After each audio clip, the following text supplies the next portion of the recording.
तो हेलो साथियों, नमस्कार। आज पुनः फिजिक्स के अपने इस क्लास में आप सभी का स्वागत करते हैं और शुरुआत करते हैं अपने अगले टॉपिक के बारे में। जैसा कि हम लोग पिछले वीडियो में पढ़ चुके थे, प्रकाश के गुण और प्रकाश के परावर्तन। इसके बाद अब हम लोग पढ़ेंगे उसी में अगला टॉपिक, गोलीय दर्पण। समझते हैं कि गोलीय दर्पण क्या है और इसके प्रकार क्या हैं। तो सबसे पहले हम देखेंगे यहाँ पर गोलीय दर्पण। गोलीय दर्पण के बारे में आप लोग ज़्यादा कुछ नहीं, इतना आपको आवश्यक है याद रखना कि यह जो होता है एक खोखले कांच का कटा हुआ भाग होता है। सीधा सीधा अगर हम देखें, मान लीजिए ये हमारे पास एक कांच का खोखला गोला है और यहाँ से अगर हम इसको काट देते हैं ऐसे, तो ये जो हमारा शेप बचता है, आकार बचता है, इसी को हम कहते हैं गोलीय दर्पण। तो गोलीय दर्पण, इसका डेफिनेशन क्या होता है?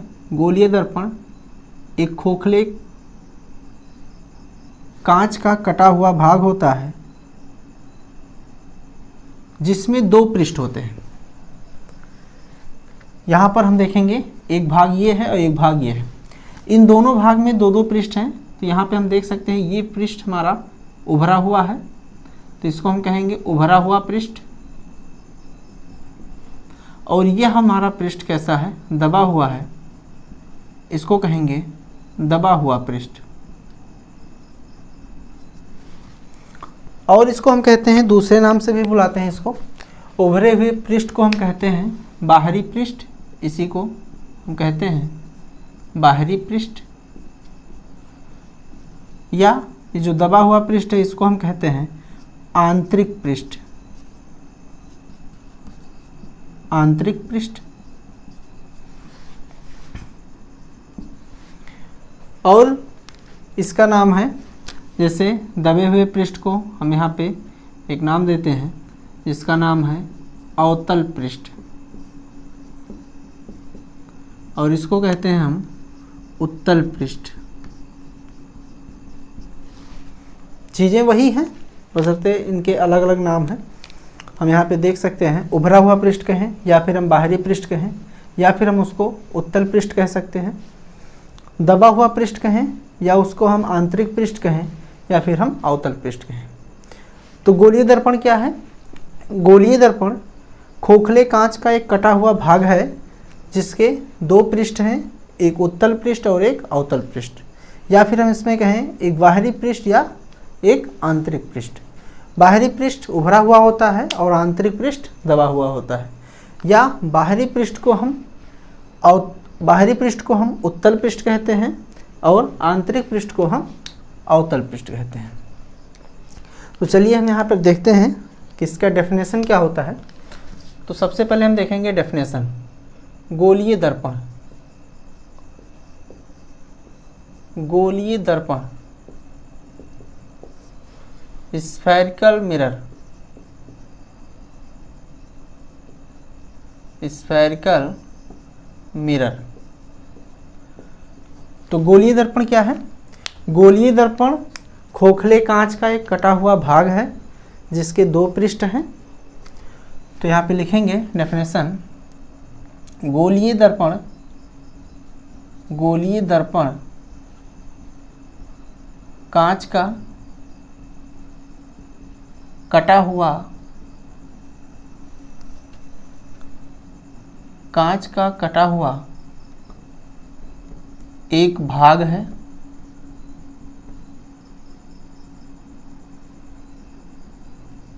जिसके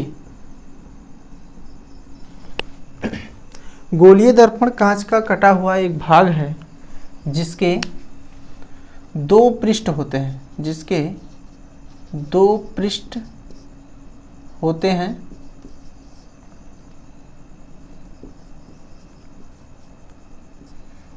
एक आंतरिक पृष्ठ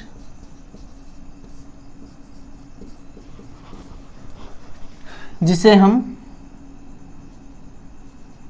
दबा हुआ पृष्ठ या अवतल पृष्ठ कहते हैं।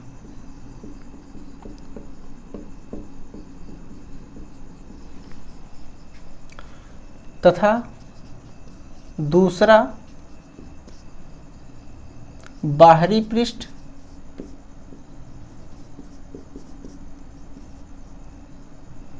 पृष्ठ जिसे उभरा हुआ पृष्ठ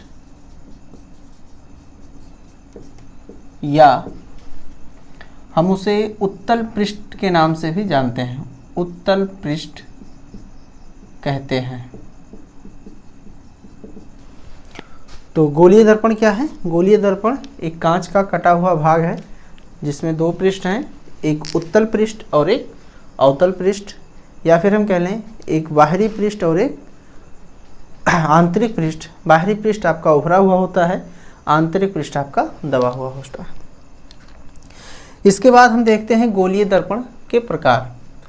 तो गोलीय दर्पण आपके दो प्रकार के होते हैं, एक आपका उत्तल गोलीय दर्पण, दूसरा अवतल गोलीय दर्पण। गोलीय दर्पण के प्रकार, तो गोलीय दर्पण कितने प्रकार के हैं? दो प्रकार के हैं। एक आपका गोलीय दर्पण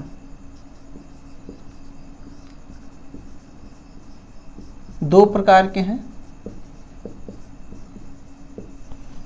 गोलीय दर्पण दो प्रकार के होते हैं।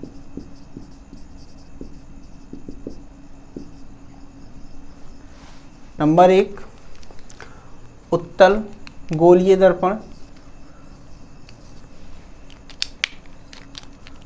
नंबर एक, उत्तल गोलीय दर्पण, उत्तल गोलीय दर्पण। दूसरा हमारा होता है अवतल गोलीय दर्पण, अवतल गोलीय दर्पण। एक उत्तल गोलीय दर्पण, दूसरा अवतल गोलीय दर्पण। उत्तल गोलीय दर्पण हमारा क्या होगा? ऐसा दर्पण जिसका बाहरी पृष्ठ परावर्तक हो, या फिर हम कह सकते हैं ऐसा दर्पण जिसका उभरा हुआ पृष्ठ परावर्तक तल हो, हमारा उत्तल गोलीय दर्पण कहलाता है।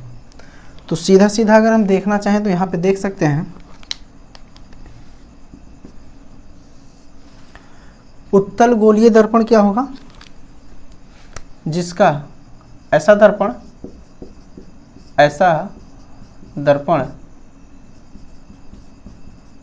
जिसका उभरा हुआ पृष्ठ या बाहरी पृष्ठ परावर्तक तल हो, जिसका बाहरी पृष्ठ परावर्तक तल या पृष्ठ हो,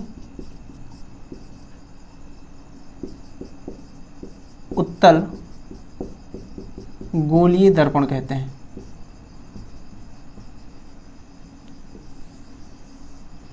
उत्तल गोलीय दर्पण कहते हैं। दूसरा हमारा होगा, यहाँ पे हम कह सकते हैं ऐसा दर्पण जिसका आंतरिक पृष्ठ परावर्तक तल या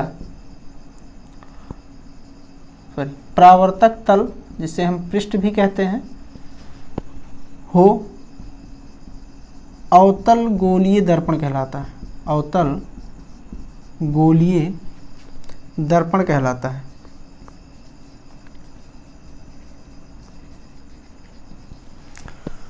यहाँ पर अगर हम देखें, इसमें ये जो हमारा टर्म है, अगर हम इसको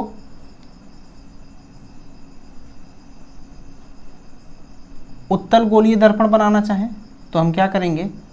इसके आंतरिक पृष्ठ को हम कलई अथवा पेंट कर देंगे, जिससे कि हमारा बाहरी पृष्ठ कैसा हो जाए? परावर्तक तल हो जाए।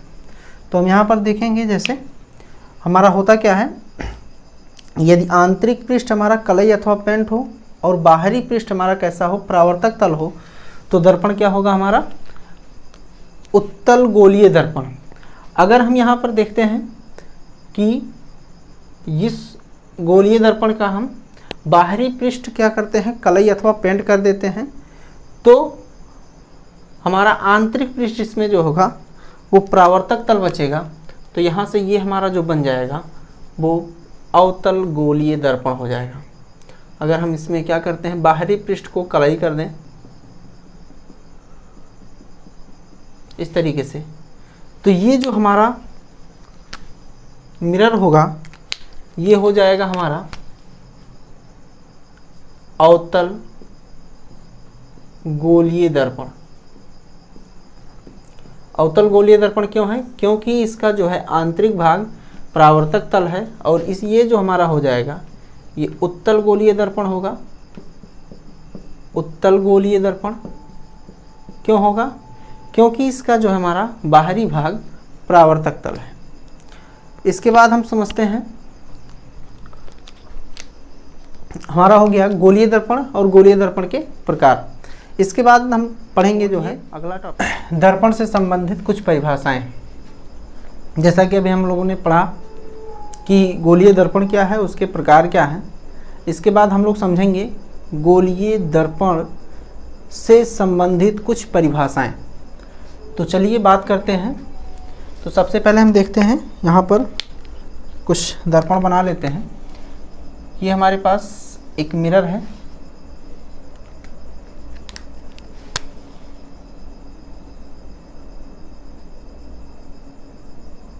ये अवतल दर्पण है, और यहाँ पर हम एक बना लेते हैं उत्तल दर्पण।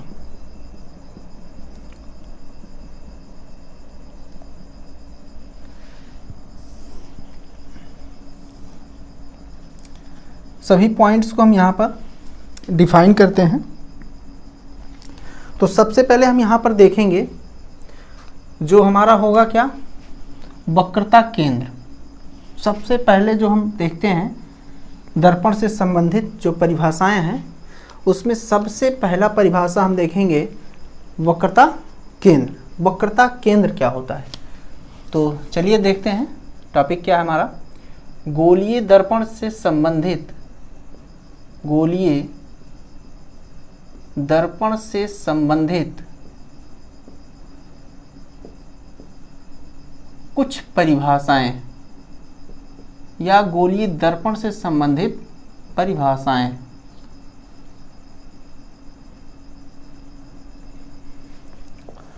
इसमें पहला हमारा होगा वक्रता केंद्र, कर्वेचर ऑफ सेंटर। तो यहां पर हम देखेंगे वक्रता केंद्र क्या होता है। चूंकि अभी हमने बताया था कि गोलीय दर्पण क्या है, गोलीय दर्पण एक खोखले कांच का कटा हुआ भाग है।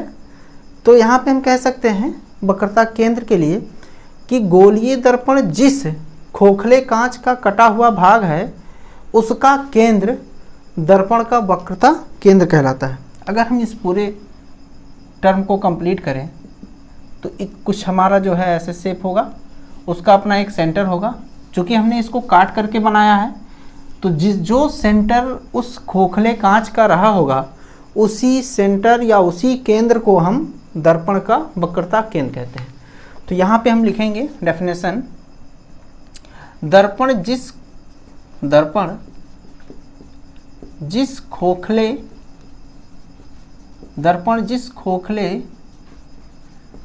कांच का कटा हुआ भाग है, दर्पण जिस खोखले कांच का कटा हुआ भाग है उसका केंद्र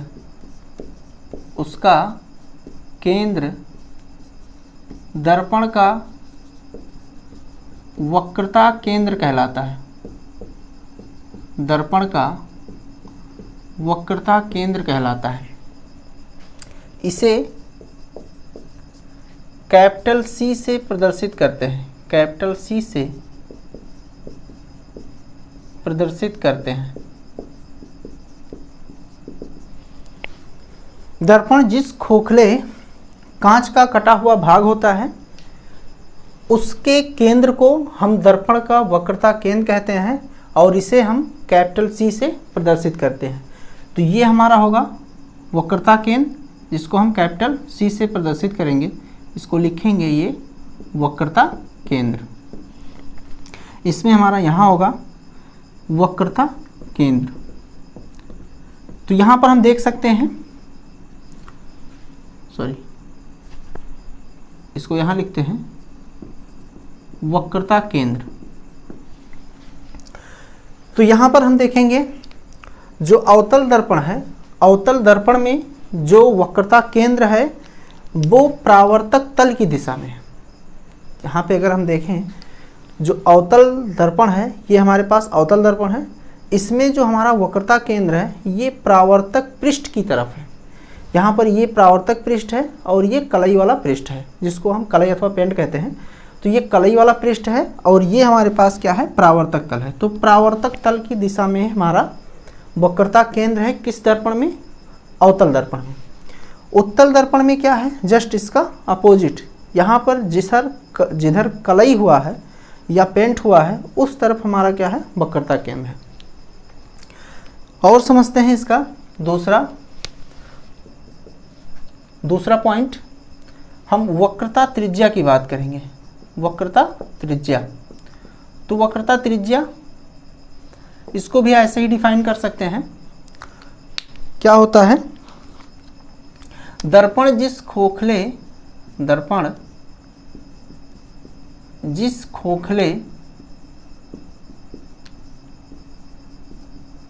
कांच का, दर्पण जिस खोखले कांच का कटा हुआ भाग है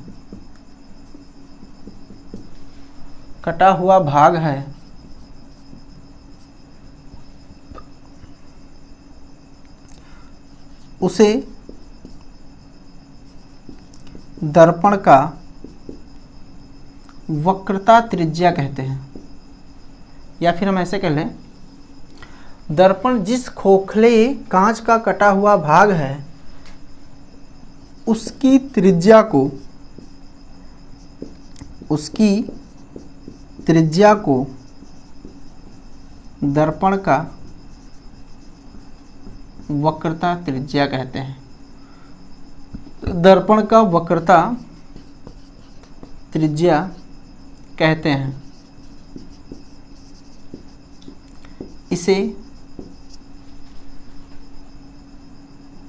स्मॉल r से प्रदर्शित करते हैं।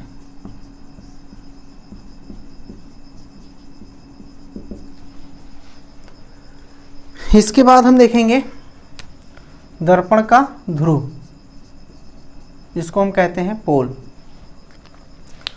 दर्पण का ध्रुव हमारा क्या होगा, तो यहाँ पे सीधा सीधा समझें, दर्पण के परावर्तक तल का मध्य बिंदु, दर्पण के परावर्तक तल का मध्य बिंदु,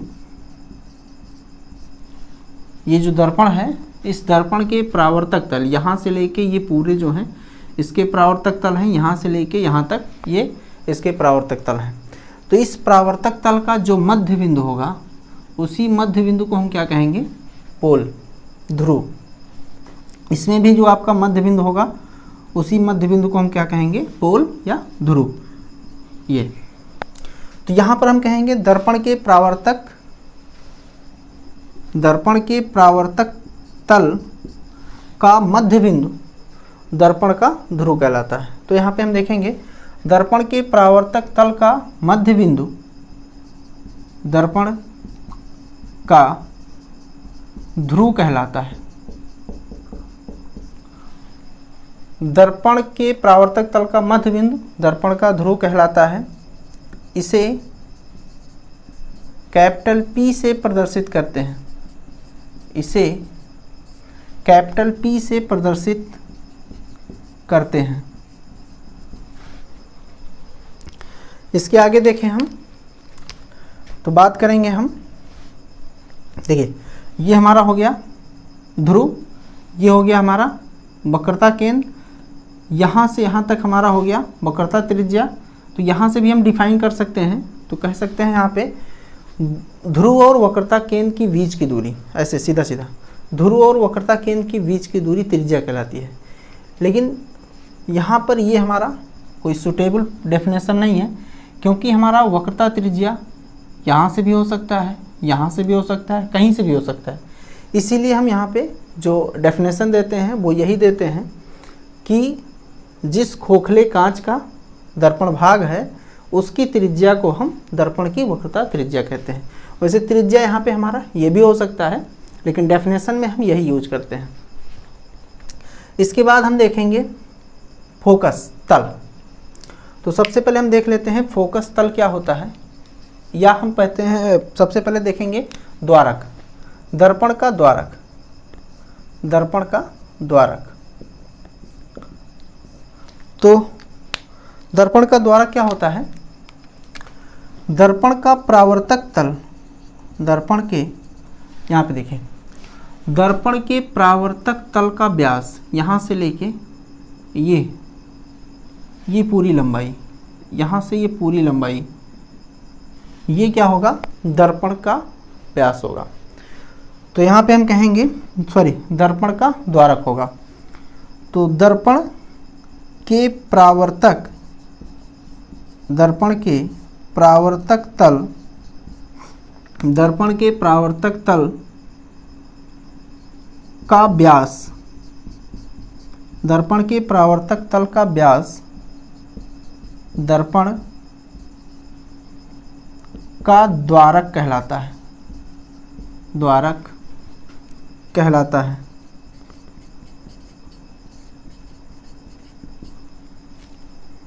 दर्पण के परावर्तक तल का व्यास दर्पण का द्वारक कहलाता है।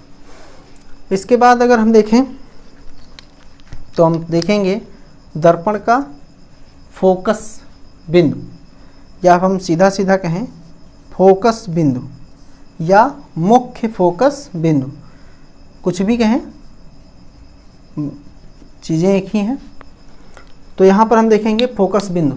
तो फोकस बिंदु को हम डिफाइन करने के लिए देखिए यहाँ पे हमारे पास दोनों से हम डिफाइन करना चाहें तो दोनों से हम कर सकते हैं।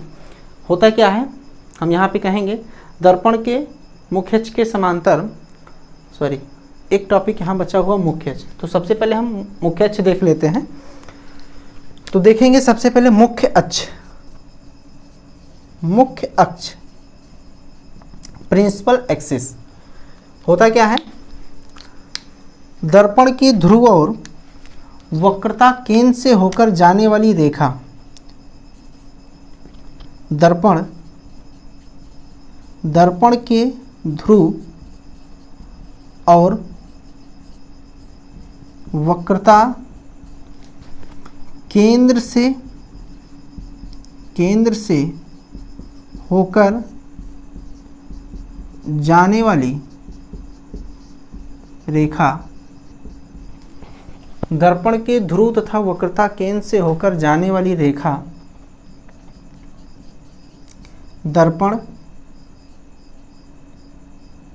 का मुख्य अक्ष कहलाती है, मुख्य अक्ष कहलाती है या मुख्य अक्ष कहलाता है।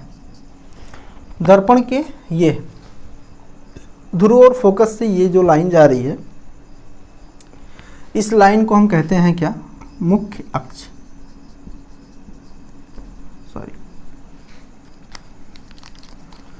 ये हमारे पास है मुख्य अक्ष,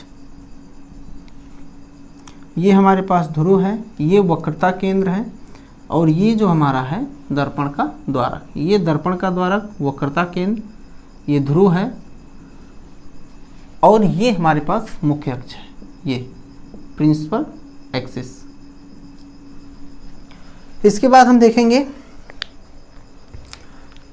फोकस बिंदु, मुख्य फोकस बिंदु, दर्पण का मुख्य फोकस बिंदु। तो इसको देखने के लिए यहाँ पे हम क्या करते हैं, इसको मिटाते हैं।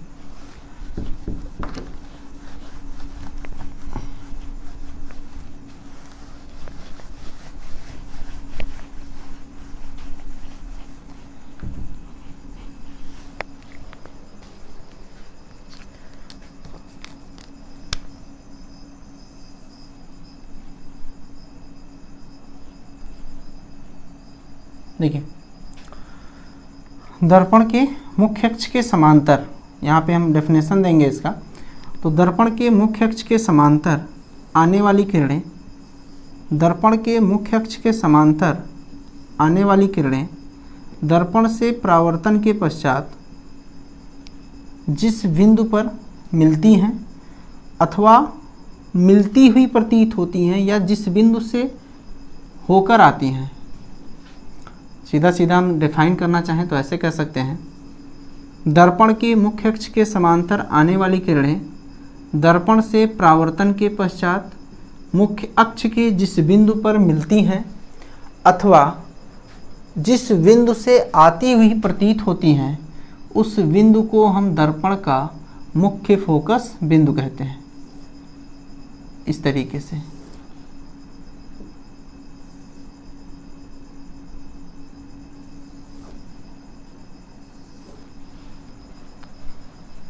यहाँ पे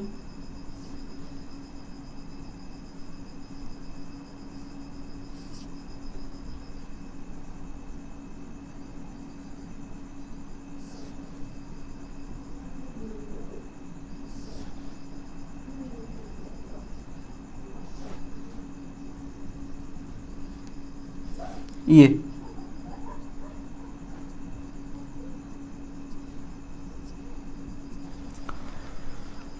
तो यहाँ पर हम देख सकते हैं एक जगह पर परावर्तन के पश्चात मिल रही हैं और एक जगह पर परावर्तन के पश्चात क्या हो रही है, दूर जा रही है। तो ऐसा लग रहा है यहाँ पर ये जो मिल रही हैं और ये जो बिंदु है, ये इस दोनों बिंदुओं को हम क्या कहते हैं, फोकस बिंदु कहते हैं। इनको हम क्या कहते हैं, फोकस बिंदु। तो डेफिनेशन देखेंगे, दर्पण के मुख्य फोकस बिंदु, पहले लिख लेते हैं, मुख्य फोकस बिंदु। मुख्य फोकस बिंदु क्या है, दर्पण के मुख्य अक्ष के समांतर, दर्पण के मुख्य अक्ष के समांतर आने वाली किरणें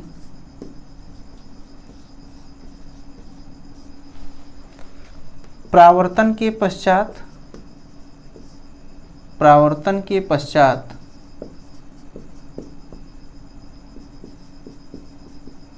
मुख्य अक्ष के जिस बिंदु पर मिलती हैं अथवा जिस बिंदु से आती हुई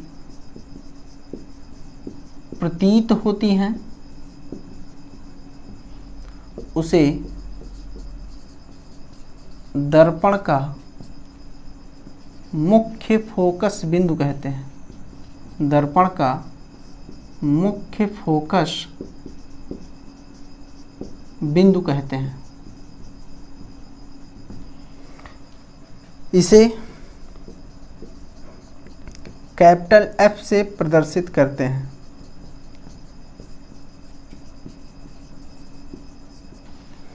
यहाँ पर जैसा कि हम देख रहे हैं, ये दर्पण के क्या हो रहे हैं, मुख्य अक्ष के समांतर आ रही हैं। यहाँ पर किरणें क्या हो रही हैं, एक बिंदु पर मिल रही हैं और यहाँ पर ऐसा लग रहा है किसी एक बिंदु से होकर जा रही हैं। ये जो परावर्तित किरणें हैं, ये ऐसा लग रहा है किसी बिंदु से होकर जा रही हैं। तो इस बिंदु को हम क्या कहेंगे, मुख्य फोकस बिंदु। इसके बाद हम देखेंगे फोकस दूरी। यहाँ से फोकस दूरी क्या है, ये फोकस बिंदु और ध्रुव, फोकस बिंदु और ध्रुव, इनके बीच की जो दूरी है उसको हम कहते हैं फोकस दूरी। तो इसको सीधा सीधा लिख सकते हैं फोकस दूरी क्या है, दर्पण के ध्रुव और दर्पण के ध्रुव और फोकस के बीच की दूरी, फोकस के बीच की दूरी, बीच की दूरी को फोकस दूरी कहते हैं।